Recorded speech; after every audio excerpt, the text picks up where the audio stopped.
بسم اللہ الرحمن الرحیم۔ سورۃ الروم کا آغاز ہوتا ہے جو کہ مکی سورہ ہے، اور 60 آیات ہیں، اس کی 6 رکوع ہیں۔ بسم اللہ الرحمن الرحیم، اللہ تعالیٰ ارشاد فرماتے ہیں، حروف مقطعات سے آغاز ہوتا ہے، الف لام میم۔ غلبت الروم، رومی مغلوب ہو گئے، یعنی رومی مغلوب ہو گئے۔ اور پھر رب کائنات ارشاد فرماتے ہیں کہ فی ادن الارض فہم من بعد غلبہم سیغلبون۔ پھر اللہ تعالیٰ مزید ارشاد فرماتے ہیں کہ نزدیک کی زمین پر اور وہ مغلوب ہونے کے بعد عنقریب غالب آ جائیں گے۔ اللہ تعالیٰ فرماتے ہیں کہ یہ مغلوب ہو جانے کے بعد عنقریب یہ لوگ غالب آ جائیں گے۔ ان کو اللہ تعالیٰ، ابھی تو یہ مغلوب ہو گئے ہیں، ابھی تو یہ لوگ ابھی تو یہ لوگ شکست دیے گئے ہیں، لیکن اللہ تعالیٰ فرماتے ہیں کہ جلد ہی اللہ رب العزت ان کو غالب کر دیں گے۔ اب اللہ تعالیٰ مزید اگلی آیت کے اندر اس کے بارے میں ارشاد فرماتے ہیں کہ في بضع سنين لله الأمر من قبل ومن بعد ويومئذ يفرح المؤمنون۔ اللہ تعالیٰ فرماتے ہیں کہ چند سال میں ہی، اس سے پہلے اور اس کے بعد بھی، اختیار اللہ تعالیٰ کا ہی کا ہے، اور اس روز مسلمان شادمان ہوں گے، خوشی محسوس کریں گے، فرحت محسوس کریں گے، خوشیاں منائیں گے، جب اللہ تعالیٰ چند ہی سالوں کے بعد ان کو، رومیوں کو، اللہ تعالیٰ غالب لائے گا۔ اب اللہ تعالیٰ مزید اللہ تعالیٰ ارشاد فرماتے ہیں بنصر اللہ ینصر من یشاء۔ اللہ تعالیٰ فرماتے ہیں کہ اللہ تعالیٰ کی مدد سے، در حقیقت ہوا کیا کہ عہد رسالت میں 2 بڑی طاقتیں تھیں، ایک فارس ایران کی اور دوسری روم کی۔ اول ذکر حکومت جو تھی وہ کس کی تھی؟ وہ حکومت آتش پرست اور دوسری عیسائی تھے، یعنی اہل کتاب تھے۔ مشرکین مکہ کی ہمدردیاں فارس کے لوگوں کے ساتھ تھیں، کیونکہ دونوں غیر اللہ کے پجاری تھے، جبکہ مسلمانوں کی ہمدردیاں روم کی عیسائی حکومت کے ساتھ تھیں، اس لیے کہ عیسائی بھی مسلمانوں کی طرح اہل کتاب تھے اور وحی اور رسالت پر یقین رکھتے تھے۔ ان کی آپس میں ٹھنی رہتی تھی۔ نبی اکرم صلی اللہ علیہ وآلہ وسلم کی بعثت کے چند سال بعد ایسا ہوا کہ فارس کی حکومت عیسائی حکومت پر غالب آ گئی، جس پر مشرکوں کو خوشی اور مسلمانوں کو غم ہوا۔ اس موقع پر قرآن کریم کی آیات نازل ہوئیں جن میں یہ پیشگوئی کی گئی بضع سنین، یعنی کہ کچھ ہی سالوں کے اندر اندر رومی پھر سے غالب آ جائیں گے، اور اور غالب مغلوب اور مغلوب غالب ہو جائیں گے۔ بظاہر کوئی ایسے اسباب نظر نہیں آ رہے تھے جس سے ایسا ممکن ہوتا نظر آئے، لیکن مسلمانوں کو اللہ کی اس فرمان کی وجہ سے یقین تھا کہ ایسا ضرور ہو کر رہے گا۔ اسی لیے حضرت ابو بکر صدیق رضی اللہ تعالیٰ عنہ نے ابو جہل سے یہ شرط باندھ لی کہ رومی 5 سال کے اندر دوبارہ غالب آ جائیں گے، اور نبی اکرم صلی اللہ علیہ وآلہ وسلم کے علم میں یہ بات آئی تو نبی اکرم صلی اللہ علیہ وآلہ وسلم نے فرمایا کہ بدعی، جو بدعوں کا جو لفظ ہے، یہ 3 سے 10 سال، 10 کے عدد کے لیے استعمال ہوتا ہے، اور تم نے 5 سال کی مدت کم رکھی ہے، اس میں مزید اضافہ کر لو۔ تو چنانچہ ہوا ایسا کہ آپ صلی اللہ علیہ وآلہ وسلم کی ہدایت کے مطابق حضرت ابوبکر صدیق رضی اللہ تعالیٰ عنہ نے اس مدت میں اضافہ کروا لیا، اور پھر ایسا ہی ہوا، رومی 9 سال کی مدت کے اندر اندر، یعنی 7ویں سال دوبارہ فارس پر غالب آ گئے، جس سے یقیناً مسلمانوں کو بہت خوشی محسوس ہوئی، بہت خوشی ہوئی۔ بعض کہتے ہیں کہ رومیوں کو یہ فتح اس وقت ہوئی جب بدر میں مسلمانوں کو کافروں پر غلبہ حاصل ہوا اور مسلمان اپنی فتح پر خوش ہوئے، اور رومیوں کی یہ فتح قرآن کریم کی صداقت، سچائی کی ایک بہت بڑی دلیل ہے۔ اور نزدیک کی زمین سے مراد عرب کے زمین کے ارد گرد کے علاقے ہیں، یعنی شام اور فلسطین وغیرہ، جہاں عیسائیوں کی حکومت تھی۔ تو اللہ تعالیٰ یہاں پر یہی ارشاد فرماتے ہیں کہ وہ جس کی چاہتا ہے مدد کرتا ہے، اللہ جس کی چاہتا ہے وہ مدد کرتا ہے، اور اصل غالب اور مہربان وہی اللہ تعالیٰ ہے۔ وَهُوَ الْعَزِيزُ الرَّحِيمُ، اصل غالب بھی وہی ہے اور مہربان بھی وہی ہے۔ اللہ تعالیٰ مزید ارشاد فرماتے ہیں وعد اللہ، اللہ تعالیٰ کا وعدہ ہے، اللہ کا وعدہ ہے، یعنی اے محمد، ہم آپ کو یہ جو خبر دے رہی ہیں کہ عنقریب وہ رومی پارس پر دوبارہ غالب آ جائیں گے، یہ اللہ تعالیٰ کا سچا وعدہ ہے۔ جو اللہ تعالیٰ نے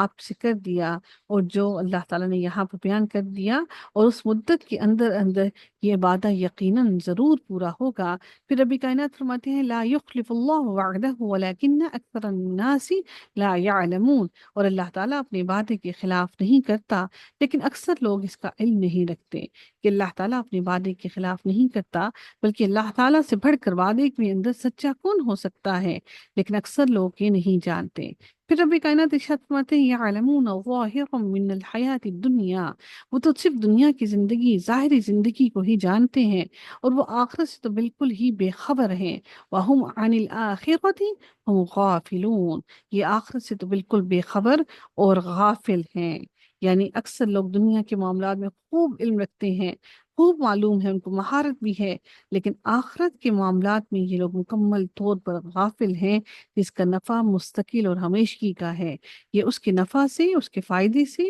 ہر چیز سے مکمل بے خبر ہیں، جو کہ آخرت کا نفع پائیدار ہے، ہمیشگی کا ہے، اور یہ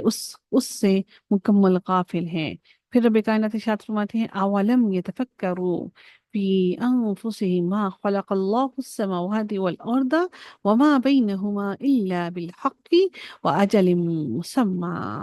رب کائنات مزید ارشاد فرماتے ہیں کیا ان لوگوں نے اپنے دل میں یہ غور نہیں کیا کہ اللہ تعالیٰ نے آسمانوں اور زمین میں اور جو کچھ بھی ان دونوں کے درمیان میں ہے، جو کچھ بھی ہے، سب کو بہترین کرینے سے، بہترین اندازے سے، مقرر وقت تک کے لیے ہی پیدا کیا ہے۔ یعنی یا ایک مقصد اور حق کے ساتھ ان کا پیدا کیا گیا ہے، ایک اور بے مقصد اور بیکار اللہ تعالیٰ نے ان میں سے کسی کو نہیں پیدا کیا، اور وہ مقصد ہے کہ نیکیوں کو اور ان کی نیکیوں کی جزا، اور بدوں کو، نیکوں کو ان کی نیکیوں کی سزا، اور بدی کرنے والے لوگوں کو ان کی بدی کی سزا دے دی جائے۔ یعنی کیا وہ اپنے وجود پر غور نہیں کرتے کہ کس طرح انہیں اللہ تعالیٰ نے نیست ہست کیا، یعنی وہ جب کچھ بھی نہیں رکھتے تھے، کوئی اہمیت نہ تھی ان کی، وہ زندہ نہ تھے، بلکہ اللہ تعالیٰ نے ان کو زندگی عطا کر کے ان کو ایک ہستی بنا دیا، ایک زندگی بنا دیا، ایک انسان بنا دیا، اور پانی کے ایک حقیر قطرے سے اللہ تعالیٰ نے ایک انسان کی تخلیق کی۔ پھر آسمان اور زمین کو ایک خاص مقصد کے لیے وسیع اور عریض اللہ تعالیٰ نے ایک سلسلے کے لیے ان کو قائم کیا، نیز ان سب کے لیے خاص وقت مقرر کیا، یعنی قیامت کا دن، جس دن اللہ تعالیٰ ان تمام چیزوں کو واپس سمیٹ لے گا اور سب کچھ فنا کر دے گا۔ اس کا مطلب یہ ہے کہ اگر وہ ان باتوں پر غور کرتے تو یقیناً اللہ تعالیٰ کے وجود، اللہ کی ربوبیت پر، اللہ تعالیٰ کی وحدانیت پر اور اس کی قدرت کو، ان کو اپنی آنکھوں سے مظاہرہ کرنے کے بعد اپنی عقل اور شعور کا استعمال کر کے ایمان لے آتے، لیکن بدقسمتی سے انہوں نے اپنا عقل اور شعور استعمال نہ کیا، انہوں نے اللہ تعالیٰ کی تخلیقات پر غور و فکر نہ کیا۔ پھر رب کائنات ارشاد فرماتے ہیں ہاں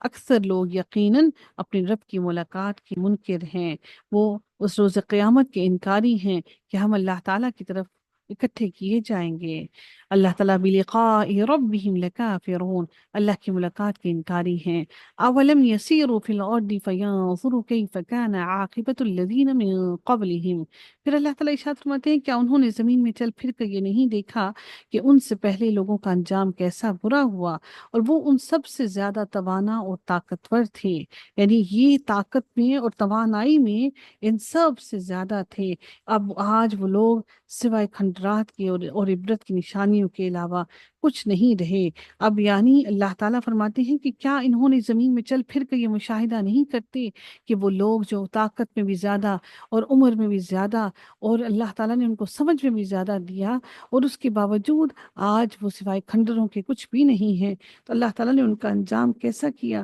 یعنی اہل مکہ تو صرف کھیتی باڑی کرتے ہیں اور کھیتی باڑی سے ناآشنا ہے، یعنی اہل مکہ تو کھیتی باڑی سے ناآشنا ہیں، لیکن پچھلی قومیں اس وصف کے اندر بہت بڑھ گئی تھیں۔ اہل مکہ تو صرف اور صرف تجارت کرتے ہیں، لیکن اللہ تعالیٰ نے ان کو تمام جو ان سے پہلے قومیں تھیں ان کو وہ ہر چیز میں بہت زیادہ عقل اور شعور دیا تھا، لیکن اہل مکہ کو وہ عقل اور شعور نہیں۔ اسی لیے اہل مکہ جب مدینہ میں ہجرت کر کے گئے تو ان کو کھیتی باڑی نہیں آتی تھی، تو اللہ تعالیٰ نے یہاں پر انہی لوگوں کے بارے میں فرمایا کہ ان کے پاس کیا یہ زمین میں چل پھر کر نہیں دیکھتے کہ جو لوگ ان سے زیادہ قوت میں، طاقت میں، عمر میں اور ہر چیز میں ان سے زیادہ تھے، اللہ تعالیٰ نے ان کو کیسے کھنڈرات بنا دیا، اور اللہ تعالیٰ نے ان کو کیسے مکمل طور پر نیست و نابود کر دیا۔ اگر یہ ان کو سمجھ دیکھتے تو وہ یقیناً برائیوں سے بچ جاتے۔ اور اللہ تعالیٰ پھر مزید ارشاد فرماتے ہیں، اور انہوں نے بھی زمین بوئی، انہوں نے بھی زمین بوئی جوتی تھی اور ان سے زیادہ آباد کی تھی۔ ان لوگوں سے زیادہ انہوں نے زمین کو آباد کیا تھا۔ یہ تو زمین کو اس طرح سے آباد کر ہی نہ سکے، بلکہ وہ ان سے زیادہ زمین کو آباد کرنے والے تھے، اور ان کے پاس ان کے رسول روشن دلائل لے کر آئے تھے، یعنی وَجَاءَتْهُمْ رُسُلُهُمْ بِالْبَيِّنَاتِ، ان کے پاس بھی رسول روشن دلائل لے کر آئے تھے۔ وَمَا كَانَ اللَّهُ لِيَظْلِمَهُمْ وَلَكِنْ كَانُوا أَنفُسَهُمْ يَظْلِمُونَ۔ پھر اللہ تعالیٰ فرماتے ہیں کہ ان کے پاس روشن دلائل لے کر آئے، یہ تو ناممکن تھا کہ اللہ تعالیٰ ان پر ظلم کرتا، لیکن دراصل وہ تو خود ہی اپنی جانوں پر ظلم کرتے تھے، اللہ تعالیٰ کی تکذیب کرتے اور جھٹلاتے تھے، اور اس سے بڑھ کر کوئی گناہ ہے نہیں کہ اللہ تعالیٰ نے ان کو تو بہت ترقیاں عطا کی تھیں، فراغت دی، خوشحالی دی، اس کے باوجود بھی انہوں نے اللہ تعالیٰ کو جھٹلایا۔ تو اس سے بڑھ کر ظالم اور کون ہو سکتا ہے؟ ثم كان عاقبة الذين اساءوا السوء ان كذبوا بآیات اللہ وكانوا بها يستہزئون۔ پھر رب کائنات فرماتے ہیں کہ آخر کار برا کرنے والوں کا بہت ہی برا انجام ہوتا ہے، بہت ہی برا انجام ان برا کرنے والوں کا ہوا۔ اس لیے ان کا برا انجام ہوا کہ وہ اللہ تعالیٰ کی آیتوں کو جھٹلاتے تھے اور اس کا ہنسی مذاق اڑاتے تھے، نہ صرف جھٹلاتے بلکہ اس کے ٹھٹھے اڑاتے تھے، ہنسی مذاق اڑاتے تھے، حقیر سمجھتے تھے۔ یہ ساری وجہ ہے، اسی وجہ سے اللہ تعالیٰ نے ان قوموں کو نیست و نابود کر دیا۔